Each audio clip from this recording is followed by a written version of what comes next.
One man sits alone at the piano, hands trembling, about to play a single chord that will make everyone in that tiny room forget to breathe. Frédéric Chopin gave fewer than 30 public concerts in his entire life. He never wrote a symphony. He never conducted an orchestra. He composed almost exclusively for one instrument. And yet, 2 centuries later, he is quite possibly the greatest piano composer who ever lived. The question is why? And the answer destroyed him. That barely hold back the Paris night. Rain taps the window, a slow, steady rhythm. Inside, 12, maybe 15 guests squeeze into a single room. The air is thick with damp wool, beeswax, and a trace of cologne. Chairs are drawn close, knees nearly touching, as if the walls themselves are listening. At the centre sits a playel upright, its wood polished to a silent sheen, gifted by a friend for moments, just like this. Frédéric Chopin sits at the keys, hands trembling in the flicker. He does not speak. He does not need to. His eyes drift over the piano's polished lid, catching the blur of candlelight and his own reflection. The room holds its breath. No one dares to cough or shift. A bracelet slides quietly on a wrist. A shoe grazes the floor, then stops. The silence is charged, the kind that only falls when something rare is about to happen. The first chord lands, soft and secret. It lingers, stretched by a careful foot on the pedal, by the velvet hush of the room, by the tension in every chest. No applause, no movement, just a breath held tight, as if the world itself is waiting. Later, in letters, guests would recall how the room seemed to swallow the sound, how Chopin's hands shook in the gaslight, how the music felt as fragile as glass. Whispered reactions ripple through the candlelit dark. A sigh, a glance, a heartbeat skipped. In this private world, every note is confession, every silence a dare. Outside, Paris is endless and cold, but here, time bends. The only thing that matters is the next phrase, the trembling hands, and the impossible closeness between a genius and those chosen to witness him risk everything. Imagine the kind of fame that doesn't just fill stadiums but bends culture itself. Michael Jackson moonwalking under 1,000 spotlights, cameras flashing, fans screaming, every movement dissected by the press. Now take that energy and compress it into a single Parisian room, velvet drapes drawn, the city's elite holding their breath as one man sits at a piano. The electricity is the same, only the volume is different. This is Chopin explained for the modern world, a superstar not of the stage, but of the soul. The 19th century press called it a cult. Critics wrote of Chopin's aura as if describing a new religion, not a composer. His rare public appearances became whispered events. Invitations to his private salons were traded like gold. Parisian high society, aristocrats, artists, even royalty, schemed for a seat within arm's reach of his trembling hands. No mass hysteria, no fainting crowds, instead a fever of exclusivity, the best classical composer alive, and you might never hear him twice. What does it mean to be the greatest piano composer ever if your genius is witnessed by only a chosen few? In Chopin's Paris, the answer was power. His music didn't need armies of fans. It needed silence so deep, a single note could break it. The city's newspapers described his playing as hypnotic, unearthly, dangerous to the heart. One reviewer compared the anticipation before a Chopin salon to waiting for an eclipse, rare, terrifying, unforgettable. Why do modern pianists still speak of Chopin with awe and fear? Why does his name linger at the top of every search for emotional piano music, classical music history, or best classical composer? Because even now his work is a test of soul as much as skill. Each performance is a risk, a confession, a dare. Is this the price of true genius, the isolation, the pressure, the sense that every note might be your last word to the world? In the salons of Paris, that question was more than philosophical. It was survival. While the world clamoured for spectacle, Chopin's genius thrived in the hush of luxury, the intimacy of candlelight, the tension of being watched by those who mattered most. The cult of Chopin was born not in crowds, but in the charged silence between genius and witness. And in that silence, the myth of the greatest piano composer ever took root.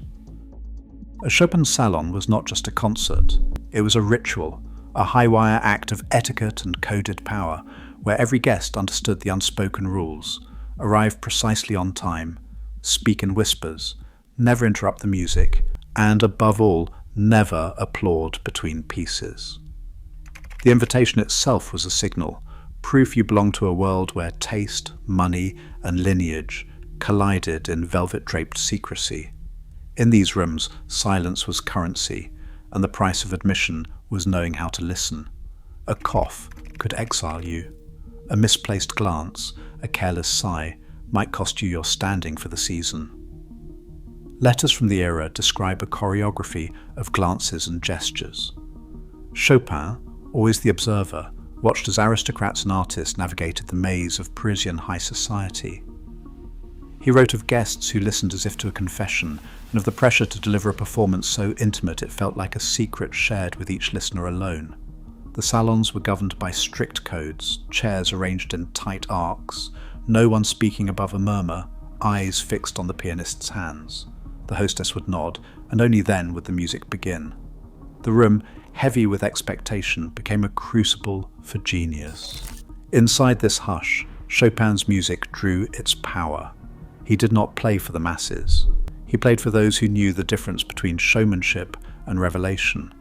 His hands, trembling with nerves and illness, summoned sounds that seemed to hover between worlds. Every phrase was weighed, every silence calculated. The etiquette was not just social, it was spiritual. The guests, forbidden to break the spell, learned to listen for the spaces between notes, for the ghostly echoes of composers who haunted Chopin's imagination: Johann Sebastian Bach, Wolfgang Amadeus Mozart, Ludwig van Beethoven, even the demonic shadow of Niccolò Paganini. In this crucible, Chopin's lineage became his armor and his torment. He was the heir to Bach's counterpoint, Mozart's elegance, Beethoven's thunder, but he also bore the burden of their ghosts.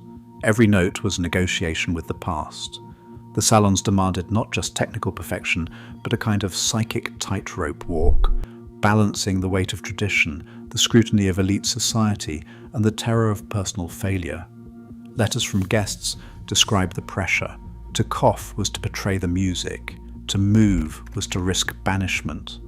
Chopin's own correspondence reveals his fear of judgment, his obsession with every detail. He revised passages obsessively, terrified that a single misstep would shatter the illusion. The pressure was relentless, the stakes impossibly high. In these rooms, the difference between genius and disaster was measured in the space between a sigh and a silence. The salons were more than places, they were tests. To survive them, Chopin had to become both priest and acrobat, channeling centuries of musical tradition while inventing something new. His music was forged in the fire of these rituals, shaped by the gaze of those who mattered most. Here, the myth of the greatest piano composer ever was not just born, it was tested, refined, and in the end, immortalized. Thunder rattles the Paris streets, velvet muffles the salons. In the 1840s, spectacle rules the city, and no one draws more fever than Franz Liszt. His name alone electrifies the air. Newspapers coin a new word, Lisztomania. It barely contains the chaos. Imagine a modern stadium, Beyoncé or the Beatles at their peak. That is Liszt at the Salle de la Réunion. 3,000 tickets gone in hours. The Gazette Musicale reports women fainting, gloves and bouquets flying toward the stage, carriages blocking the street until traffic halts. Berlioz calls it a sea of trembling women and the sound of 1,000 sighs. Crowds swell to 4,000, sometimes more, packed into halls meant for half that. Scalpers triple ticket prices. Police hold back mobs desperate for a glimpse. Liszt's concerts become riots in evening dress. His hair, his gloves, even a broken piano string become instant relics. The press cannot keep up with the hysteria. Lisztomania is a fever, and Paris is burning. A few streets away, Frédéric Chopin sits behind closed doors, playing for a dozen in a candlelit salon. No thunder, no fainting, no chaos. The difference is more than volume. Liszt courts the crowd, Chopin avoids it. Liszt's playing is a public exorcism, Chopin's a whispered confession. Outside, the world loses its mind. Inside, time slows to a hush. Chopin's genius is not measured in ovations or ticket sales, but in the silence, after a phrase, so fragile it feels like a secret barely shared. Pressure mounts for Chopin to join the spectacle.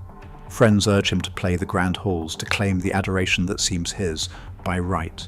Fame, fortune, immortality. He could have it all. But he refuses. Letters reveal a man haunted by the idea of public adoration. "The noise of the crowd is intolerable to me," he writes. "I would rather play for 10 who understand than 1,000 who only hear." Even Liszt, for all his bravado, envies Chopin's intimacy. Schumann calls Chopin the poet of sound, puzzled why the greatest piano composer hides his light. The answer is in every trembling hand, every suspended note. Chopin is not interested in conquering the world, he wants to change it, one soul at a time. Yet the shadow of Lisztomania lingers. Every headline, every ovation reminds Chopin what he is giving up, and what he risks by choosing intimacy over spectacle. In a city addicted to noise, he insists on silence. In an age of celebrity, he chooses exile. The cost is loneliness. The reward is music that feels like a confession, a dare to feel more deeply than the world allows.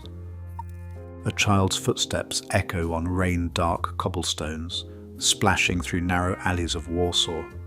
The city hums with the sounds of carts rattling over stone, vendors shouting in the morning mist, a distant bell calling the faithful to Mass. Inside a modest apartment on Krakowskie Przedmieście, the Chopin family gathers around a battered upright. Tekla, his mother, sings old Polish lullabies. Nicholas, his French-born father, reads by candlelight, the scent of ink and tobacco curling through the air. Frédéric leans over the keys, barely tall enough to reach the pedals, improvising melodies that chase the rhythm of the rain against the window. Long before Paris Salons, before the velvet and the hush, every note was shaped by this city, by its markets, its muddy banks, the swirl of languages in the streets. Chopin's earliest letters, written in a spidery child's hand, describe the bustle of the Stare Miasto, the laughter spilling from the National Theatre, the folk dances drifting from tavern doors. These memories never left him. Even at 7, when he gave his first public performance in 1817, the music was already soaked in the sounds of home. Mazurkas pulsing with village rhythms, Polonaises stamped with the pride of a nation, always on the edge of loss. There is a kind of magic in the way childhood lingers in a genius. Every composer borrows from somewhere: Johann Sebastian Bach's church choirs, Wolfgang Amadeus Mozart's courtly waltzes. But Chopin's Warsaw was more than a backdrop. It was a wound and a wellspring. The city's storms, its carnivals, its heartbreak, all found their way into his hands. Even after exile, when he wrote to friends from Paris, he confessed, "My heart has remained in Poland." Warsaw was not glittering or grand. It was raw, alive, and always slightly haunted. The Chopin household was filled with music and melancholy, laughter and longing. The dances that would later electrify Parisian salons began as echoes of footsteps on wet stone, as fragments of folk song carried on the wind. Before fame, before exile, before the legend, there was the sound of rain on Warsaw streets, and a boy at the piano, searching for a language that could hold everything he loved and everything he feared losing. A swirl of boots, skirts, and laughter fills a Warsaw ballroom. The floorboards thump with the Polonaise, a dance older than Chopin himself, a march for nobility, a heartbeat for a country that keeps losing itself on maps. In exile, far from these crowded halls, Chopin carries those rhythms like contraband.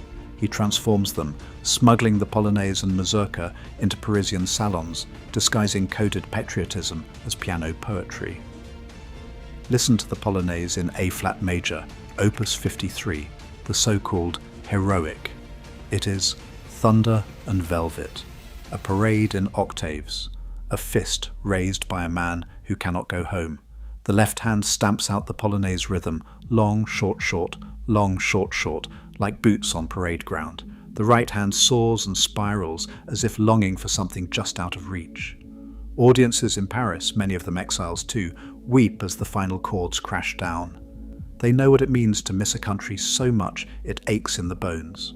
The Mazurka, Opus 7, is smaller but no less fierce. Its rhythm stumbles and sways, echoing village dances spinning in smoky taverns, the accent always falling where you least expect it.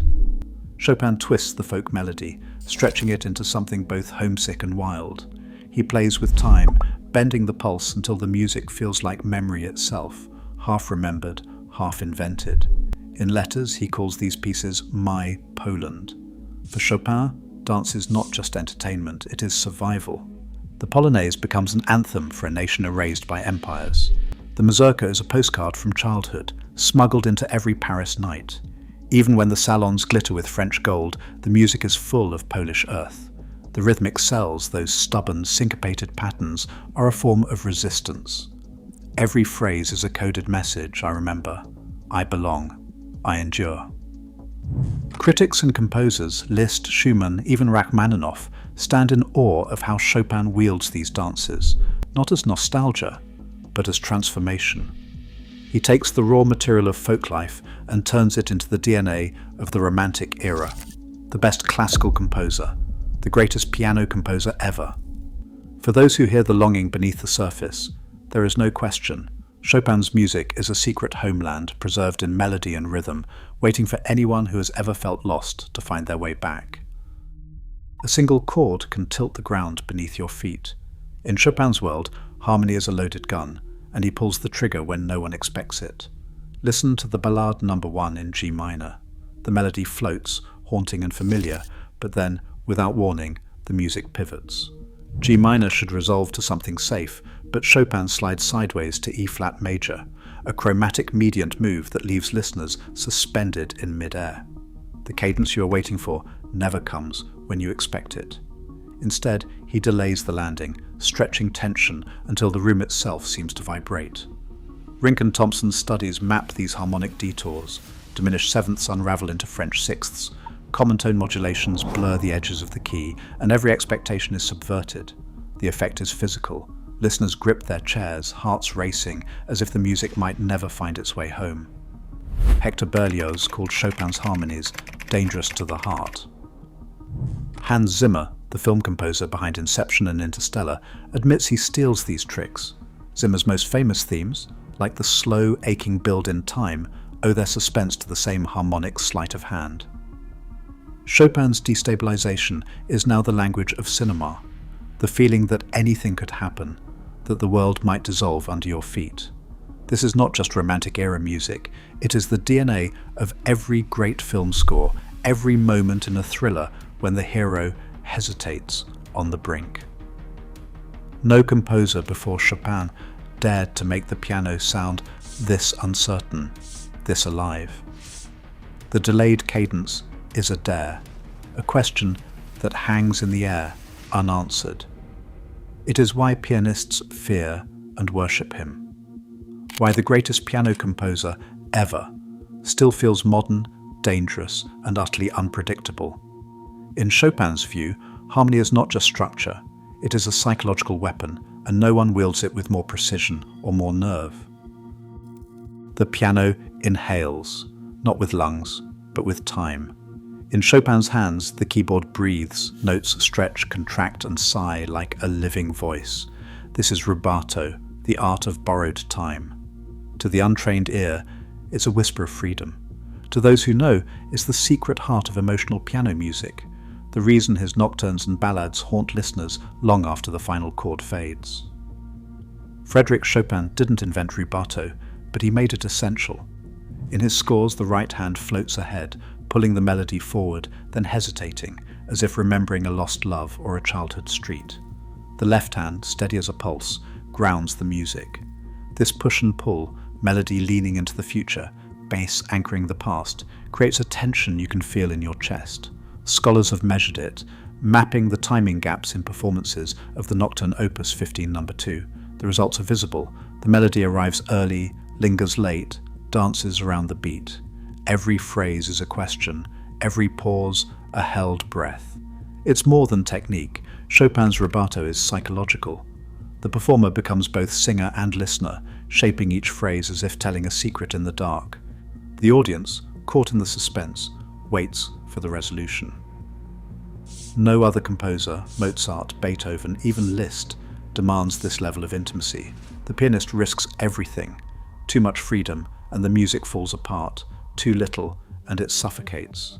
The greatest piano composer ever leaves no safety net. Rubato is vulnerability. It's the sound of a genius daring the world to listen as he confesses, one heartbeat, one sigh, one impossible phrase at a time. In Chopin's music, rubato is not just a style. It's the very breath of the Romantic era, and the reason his music still feels alive, dangerous, and utterly human. One foot on the sustain pedal, and the piano's sound blooms, notes fusing, overtones swirling in the air, a shimmer that lingers long after the keys are silent. Chopin understood the pedal as more than a tool, it was a portal.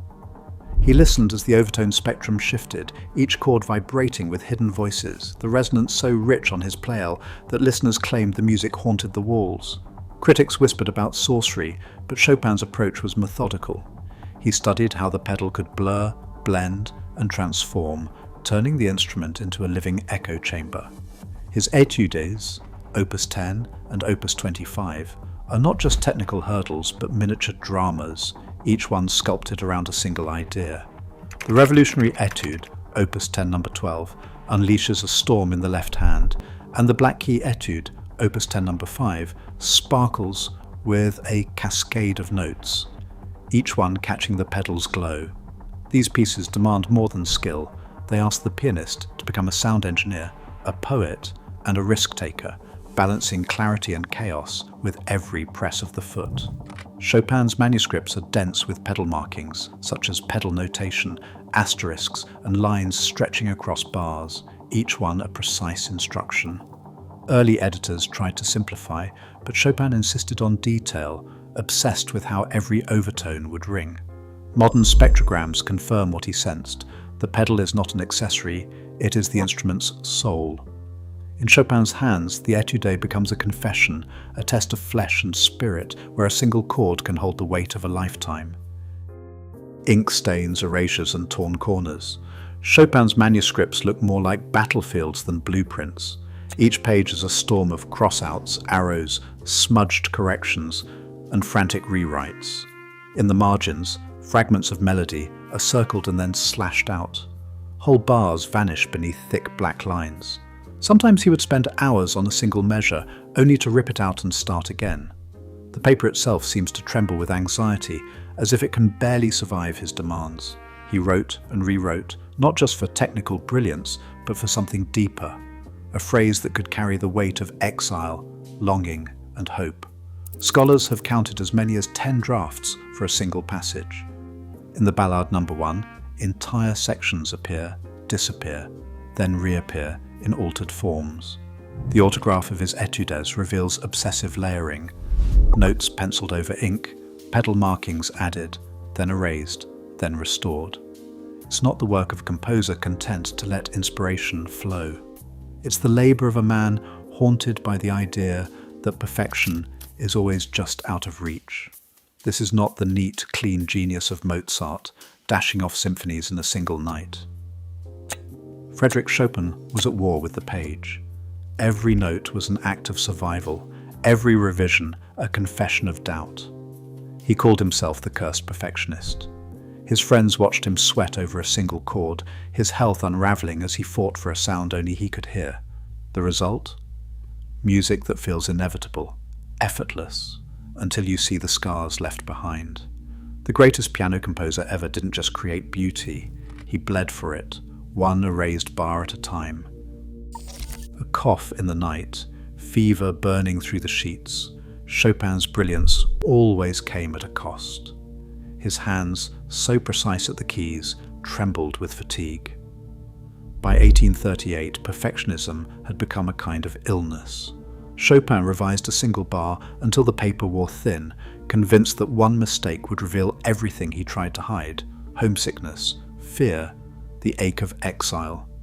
Letters from this time are full of apologies, unfinished thoughts, and a quiet desperation. The more his name spread through Paris salons, the more he withdrew, avoiding the crowds that Liszt courted so easily. George Sand entered his life like a force of nature, bold, unconventional, seeing past the legend to the fragile man. Their love offered shelter and turbulence. When Chopin's health broke in 1838, Sand took him to Mallorca, hoping the island would heal him. Instead, rain soaked the villa, the piano warped, and his cough deepened. Sand's diary describes nights spent at his bedside, listening to him struggle for breath between fragments of melody. She wrote, "His suffering is the price of his art." Returning to Paris, Chopin played less, cancelled concerts, and retreated into silence. Perfection had made him immortal, but it left him unbearably fragile. After 1845, Chopin's invitations slowed. His name faded from the city's concert calendars. Where once Parisian salons and embassies vied for his presence, now the requests dwindled, and newspapers stopped printing his performances. The contrast with Franz Liszt was striking. Liszt played to packed halls, while Chopin's appearances thinned to a handful, each separated by long silences. Performance logs from the late 1840s show a sharp drop. By 1848, Chopin's public recitals were rare events, each one shadowed by months of absence. The silence was not just in the halls, but within Chopin himself. Stage fright, once a fleeting worry, became a constant companion. Friends recalled him backstage, pacing, hands cold, breath shallow, eyes fixed on the door. Letters from this period reveal his dread. "The mere idea of playing for strangers makes my heart seize." His perfectionism, once admired, now trapped him. Each concert felt like a risk he could no longer bear. The world that once crowded in now seemed distant. Even loyal friends noticed the change. The shrinking audience was more than empty seats. It was the sound of a world receding, the applause fading, as Chopin's genius withdrew into the quiet, leaving only the legend behind. February 1848. In a gilded salon at the Tuileries Palace, Frédéric Chopin sits at the piano for his last public recital. The audience is small, close friends and devoted admirers, each aware this is no ordinary night. Chopin's hands, frail and trembling, move with a quiet grace. He plays the barcarolle, opus 60, every note lingering as if he is reluctant to let go. The final chords fade, leaving a silence so complete no one dares to break it. He will never perform in public again. Outside, Paris is restless with revolution, but Chopin's world narrows to his apartment. Friends keep vigil in shifts. George Sand is absent. His sister Ludwika arrives from Poland, reading prayers as rain taps the window. His doctor, Jean Cruveilhier, visits daily, noting the slow decline brought by tuberculosis. Letters remain unopened. The piano is silent, its lid closed. On October 17, 1849, at Place Vendôme, Chopin dies. The death certificate, signed that day, confirms tuberculosis. Candles flicker as friends and family gather through the night, the air thick with grief and gratitude. No applause, no spectacle, only the quiet presence of those who loved him. In that final hush, the myth dissolves, and the man slips away. Sealed in a glass vial, floating in cognac, Frédéric Chopin's heart made the journey his body never could. After his death in Paris, his sister Ludwika carried out his last wish. The heart returned to Warsaw, smuggled through borders, hidden in her luggage, guarded like a national treasure. On December 1, 1849, it was entombed in the crypt of Holy Cross Church, the silver casket marked with his name, his heart home at last, even as the rest of him remained in foreign soil. Every decade, pilgrims still file past that crypt. The heart, untouched by time, is more than a relic. It is a promise kept. In 2014, scientists opened the casket for the first time in nearly 2 centuries. The organ, still intact, showed the scars of tuberculosis, proof of the suffering that shaped every nocturne, every sighing phrase. But Chopin's afterlife is not in Warsaw's stone. It is in the hands of every pianist who dares his music.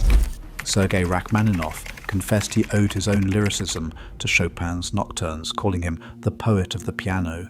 Modern virtuosos, from Martha Argerich to Lang Lang, still approach his Études with a mix of awe and fear. The International Chopin Competition remains the Everest of piano contests, the place where legends are born or broken. Each generation returns to his scores, searching for that secret Poland, that impossible intimacy, the feeling that the greatest piano composer ever is whispering directly to them across centuries. Chopin's heart beats on, in Warsaw, in concert halls, in the trembling hands of every artist who risks everything for beauty. His music is a haunting, a living presence, immortality, sealed in glass, echoing in every note. Perfectionism can break a body, but it can also ignite a revolution. Every time a pianist dares to touch a Chopin score, nerves burn and ambition sharpens, because the emotional risks are as high as ever. In an age obsessed with celebrity and content, his music still demands vulnerability over spectacle, obsession over applause. The world keeps chasing the greatest piano composer ever. Frédéric Chopin makes sure the chase never ends. Share your own obsession in the comments below.